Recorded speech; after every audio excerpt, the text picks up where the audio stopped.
Right sir. At least ఇప్పుడు anger ఉంది, ఇప్పుడు దేశం అంతా ఈ సంఘటన మీద చాలా కోపం ఉంది. సోషల్ మీడియాలో చూస్తున్నాం, డాక్టర్లు నిరసన వ్యక్తం చేస్తున్నారు, మాకు రక్షణ లేదా అని. దేశం అంతా అట్టుడుకుతుంది క్షణం మీద. ఇట్లాంటి సంఘటన జరిగినప్పుడు ఒక సర్టెన్ పీరియడ్, ఒక నెలన 15 రోజుల్లోన శిక్ష పడే పరిస్థితి లేదా? 15 సంవత్సరాలు 10 సంవత్సరాలు ఇలా కొనసాగాల్సిందేనా? అట్లాంటి చట్టాలు ఏమన్నా కనీసం అట్లా అయినా? ఇప్పుడు మీరు దీనికి మంచి ఉదాహరణ చెప్తాను మీకు. సత్యం బాబు కేసు తెలుసా మీకు? తెలుసు, విజయవాడ సత్యం బాబు కేసు తెలుసా? మరి ఆ కేసులో ఆ వ్యక్తిని ఉరిదీస్తే, ఒకవేళ వ్యక్తిని ఉరిదీస్తే పరిస్థితి ఏంది? ఎప్పుడైనా రేప్ చేసి ఒక అమ్మాయిని చంపిండు అనే ఆరోపణ మీద మనకు కింది కోర్టులు కూడా, మనకు సెషన్స్ కోర్టు కూడా దగ్గర ఆయనకు యావజ్జీవ కారాగార శిక్ష చేసినట్టుంది. తర్వాత రెండోది ఏంటంటే ఒక 8 సంవత్సరాలు జైల్లో ఉన్నాడు. ఒక మంచిగా నడిచే వ్యక్తి, రకరకాల రోగాలతోని, ఆర్థిక కుటుంబ పరిస్థితులతోని రకరకాలుగా చితికిపోయిండు మనిషి. కానీ మరి అదే వ్యక్తిని అరే కింది కోర్టు తీర్పును మనం సమర్థించి దాని సమగ్ర విచారణ జరపకుండా అదే చేసి ఉంటే ఇవాళ ఆయన బయటకు వచ్చేటోడా? మన చట్టం, మన భారతదేశం చట్టం ఏం చెప్తుంది? 100 దోషులు తప్పించుకున్నా తప్పించుకోలేదు, ఒక్క నిర్దోషికి శిక్ష పడద్దు అనేది మన విధానం. సో మరి అదే సత్యం బాబు కేసులో మరి అంత మర్డర్ జరిగినప్పుడు మరి అతనికి హైకోర్టులో చాలా క్లియర్గా ఇతడు తప్పు చేయలేదు, వదిలిపెట్టాడు అని చెప్పినప్పుడు మరి అట్లాంటి కేసులు ఉండొచ్చు కదా అనేది ఒక సిద్ధాంతం. మనం సమగ్ర విచారణ జరపకుండా, సమగ్ర కోర్టు ట్రయల్స్ జరపకుండా మనం శిక్ష చేయడం ఎంతవరకు నిజం అనేది. అంటే సాక్ష్యాధారాలు సరిగ్గా ఉన్నా కూడా ఈ జాప్యం జరుగుతుంది, దాన్ని నివారించాలి. జాప్యాన్ని నివారించడం అనేది ఇప్పుడు మనకు, మీకు ఎంత ఐడియా ఉందో తెలియదు, వరంగల్లో ఒక చిన్న పాప మీద రేప్ చేసిన కేసు ఉండే. నాకు తెలుసా 90 days లో యావజ్జీవ కారాగార శిక్ష, ఉరి శిక్షణ వేసిన దాంట్లో 90 days వేసిన. 90 days వేసిన దాంట్లో. మరి అక్కడ జరిగింది కదా. అంటే సార్ ఒకటి మీకు కూడా తెలుసు ఆ విషయం, ఆర్థికంగా బాగాలేని వాళ్ళు అక్కడే ఆగిపోతారు. వాడు కొంచెం బాగుంది అనుకోండి, సెషన్ కోర్టు నుంచి పై కోర్టుకి వెళ్తాడు, పై కోర్టు నుంచి హైకోర్టుకి వెళ్తాడు, హైకోర్టు సుప్రీంకోర్టు దాకా వెళ్తాడు, అక్కడి నుంచి అవసరం రాష్ట్రపతి దాకా వెళ్తాడు. ఇట్లా వాడు ఏమైనా చేసుకోవచ్చు. ఈ దేశంలో ప్రతి నిందితుడికి, ప్రతి నేరస్తుడికి ఒక అద్భుతమైన వెసులుబాట్లు ఉంటాయి. దీన్ని ఏం చేయలేమా? ఇది ఇంతేనా? అద్భుతమైన వెసులుబాట్లు ఉంటే ఎవరు తప్పించుకున్నాడు దేశం నుంచి? నేనైతే ఇప్పుడు యాజ్ అడ్వకేట్ ఒక కసబ్ మన దేశం మీద దాడి చేసిండు. మనం ఒక పాకిస్తాన్ వ్యక్తి వచ్చి ఈ ప్రపంచం మొత్తం చూస్తుంటే కెమెరాల ముంగట ఒక గన్ను పెట్టి పేల్చాడు. మన దేశం మీద, మన అస్తిత్వం మీద, మన సమగ్రత మీద, మన సిటిజన్స్ మీద దాడి చేసిండు. ఓకే, మనం వాడిని చంపాలంటే ఎంతసేపు పడుతుంది? ఎందుకు చంపలేదు? వాడిని బిర్యానీలు పెట్టి ఎందుకు అన్నేళ్ళు మేపాల్సి వచ్చింది? అదే ప్రాసెస్ కదా. ఒక వ్యక్తికి అవకాశం ఇవ్వటం అనేది మన చట్టము.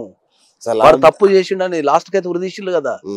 నీకు మన భాషలో చెప్పాలంటే నీకు న్యాయం లేట్ అయితేమో కానీ కంపల్సరీ ఇదే మీరే చెప్తారు ఏమని, న్యాయం ఆలస్యం అయితే అది అన్యాయమే అని. అది న్యాయమే కాదు అనే మాట కూడా వింటాం మనం. అన్నిటి ప్రపంచంలో అన్నిటికీ ఉంది ఆలస్యం అమృతం విషయం అని మనమే అంటాం. మళ్ళీ నిదానమే ప్రధానం అని మనమే అంటాం. అయ్యే ఉంటాయి. అది ఏదైనా మనం కేసు టు కేసే తీసుకోవాలని చెప్తా నేను. ఆ కేసులో అర్జెన్సీ ఉందా, అర్జెన్సీ లేదా? ఇప్పుడు చాలా మంది నన్ను అడిగిన క్వశ్చన్ అది. ఏమడిగారు? చాలా మంది మేధావులు కావచ్చు, అంటే బీయింగ్ అడ్వకేట్ నాకు ఎక్కడన్నా చర్చ వచ్చినప్పుడు ఈ కసబ్ని మనం దలుచుకుంటే నిమిషాల్లో చంపచ్చు కదా, మనల్ని అడిగేది వాడు సార్ అని చెప్పి అడిగేళ్ళు.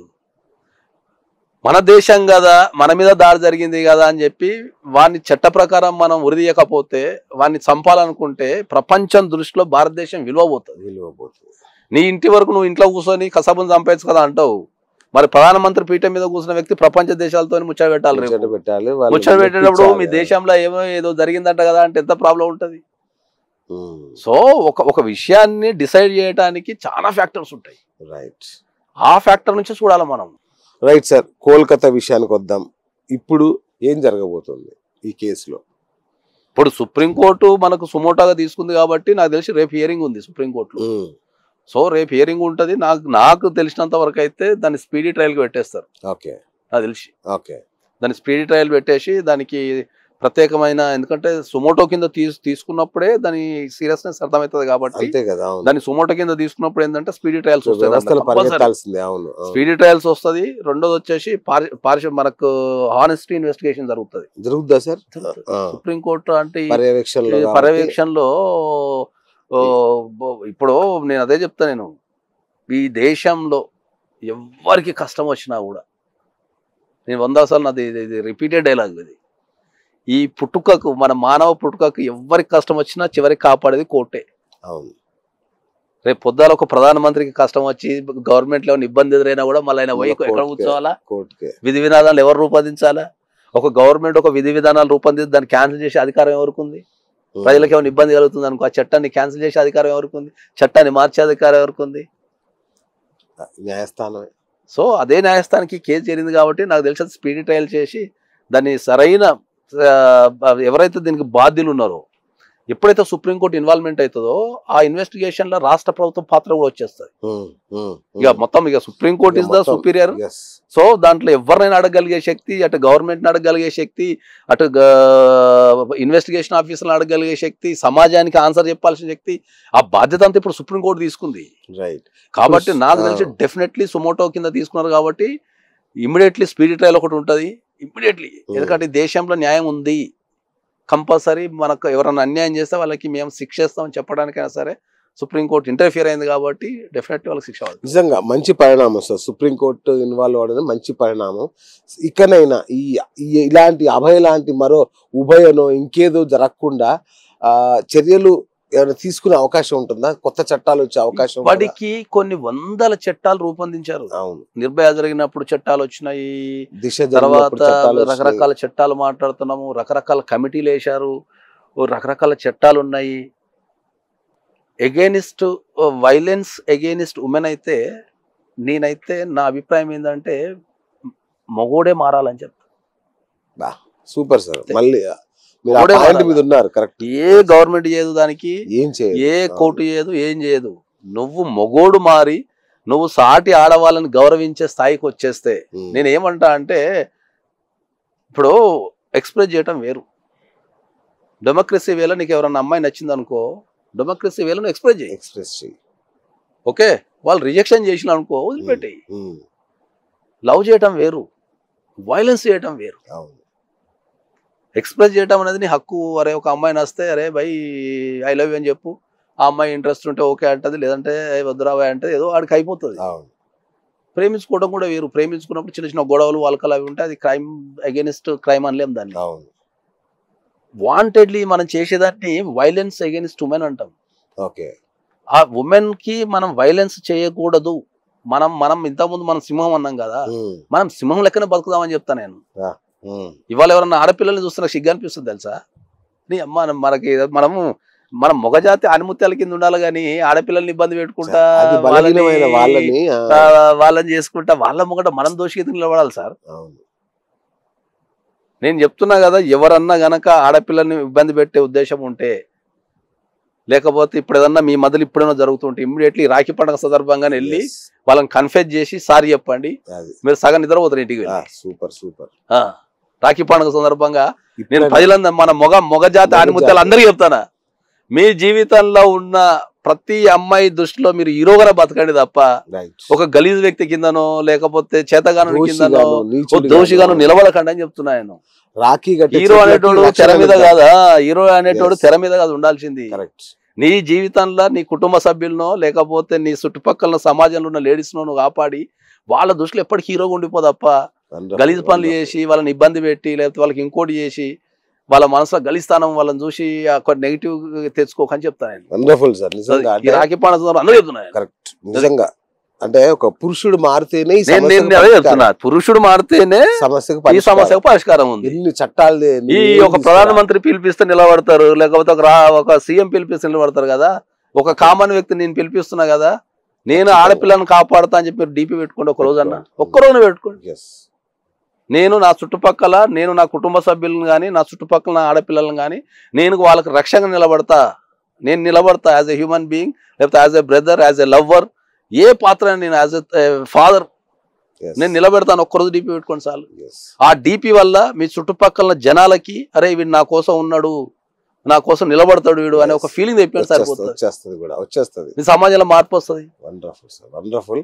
ఖచ్చితంగా దీన్ని ఒక ఉద్యమ రూపంలోకి తీసుకెళ్దాం సార్. తీసుకెళ్లాలి మనం, మీడియా పరంగా తీసుకెళ్లాలి. ఖచ్చితంగా నేనైతే మీడియాకి ఒకటే రిక్వెస్ట్ చేస్తున్నా, ఏంటంటే మీరు సెన్సేషనల్ జరిగినప్పుడు ఎట్లయితే కవరేజ్ ఇస్తున్నారో, శిక్షలు పడ్డప్పుడు కూడా వాటి మీద డిస్కషన్ పెట్టమని చెప్తాను నేను. రోజుకు రాష్ట్ర వ్యాప్తంగా యావజ్జీవ కారాగార శిక్ష చాలా పడతాయి, కానీ ఎవరికి తెలియదు అది. మరి ఇప్పుడు చట్టాల మీద భయం ఎందుకు లేదు? నేరం ఏమో ఓపెన్ జరుగుతుంది, శిక్ష ఏమో 4 గోడల మధ్యలో జరుగుతుంది. 4 గోడల మధ్యలో పడుతుంది. ఇంతకుముందు విలేజ్లెస్ అనేటివి చిన్నగా ఉంటుండే, ఇంత మైగ్రేషన్ లేదు, ఇంత వ్యవస్థ లేదు. ఎవడన్నా ఒక ఆడపిల్ల మీద తప్పు చేస్తే వాని సమాజం వెలివేస్తుండే, ఆ కన్నులందరూ వాని గురించి మాట్లాడుకుంటుండే, ఏ వీడు అబ్బో వాడిని చూడంగానే ఆడపిల్లలకు దూరం పెడుతుండే, అమ్మో వీడు గలీజ్ గారు రావే అని చెప్పి. రేపు ఆడపిల్లలు రేపు చేసి మన పక్కన తిరుగుతున్నా కూడా అంత మనం ముచ్చ పెడుతుంటాం. తెలియదు, అది హీరో లాగా చూసే పరిస్థితి. ఇంకా వాడు తెలియకుండా కూడా మనం ముచ్చ పెడుతున్నాం, వాడు అంత ముచ్చ పెడుతుంటాడు. సామాజిక భయం ఎక్కడ? వాడికి భయం ఎందుకు? మీ కాలనీల్లో, మీ విలేజ్లో, లేదా మీ కాలనీల్లో, మీ ఏరియాల్లో ఆడపిల్లల్ని ఇబ్బంది పెట్టేటోడు ఉంటే వాడిని బహిరంగంగా ఆ మీటింగ్లలో అక్కడ చెప్పండి, పలానా వ్యక్తి ఒకటి తిరుగుతుండు, ఇక్కడ ఇట్లాంటి వీని గుణం ఉంది అని చెప్పేసి. వాడు నేరం చేసిన తర్వాత అందరూ వచ్చి అవును మాకు తెలుసు వీడు మన దాగిండు, లేదా అందరూ వచ్చి మన కొట్టిండు అని చెప్తారు. కానీ మరి ఆ నేరాన్ని ముందే ఆపచ్చు కదా మీరు. సామాజిక బాధ్యత లేదా? రోజుకు ఒక 10 నిమిషాలన్న మీ జీవితంలో, ఒక్క 10 మినిట్స్ అన్న మీ జీవితంలో సమాజం కోసం ఆలోచిస్తే, రోజు కదా మీరు యోగా చేస్తావు, జిమ్ చేస్తావు, తర్వాత మందు కూర్చుంటావు, పార్టీలు పెళ్లిళ్ళు చేస్తున్నావు కదా, మరి సమాజం కోసం ఒక 10 నిమిషాలు కేటాయించు, ఎక్కువద్దు. ఎక్కడన్నా ప్రశాంతం కూర్చొని నీకు వీలున్న దగ్గర ఎక్కడ ఒక డేలా పడుకునే ముందు, పడుకున్న తర్వాతనో, లేచిన తర్వాతనో, ఆఫీసులో, అరే నేను సమాజంలో ఉన్నా కదా, ఈ సమాజం మంచిగా ఉండాలి కదా అని చెప్పి ఒక్క 10 నిమిషాలు మీరు ఆలోచించి వదిలిపెట్టేసేయండి.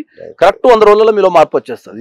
సమాజమే మారిపోతుంది. 100 రోజుల్లో మీలో మార్పు వస్తుంది. రోజు 10 నిమిషాలు 100 రోజులు కూర్చోండి, మీ బిహేవియర్ మారుతుంది, మీ ఆలోచన విధానం మారుతుంది, మీరు అన్ని మారుతాయి.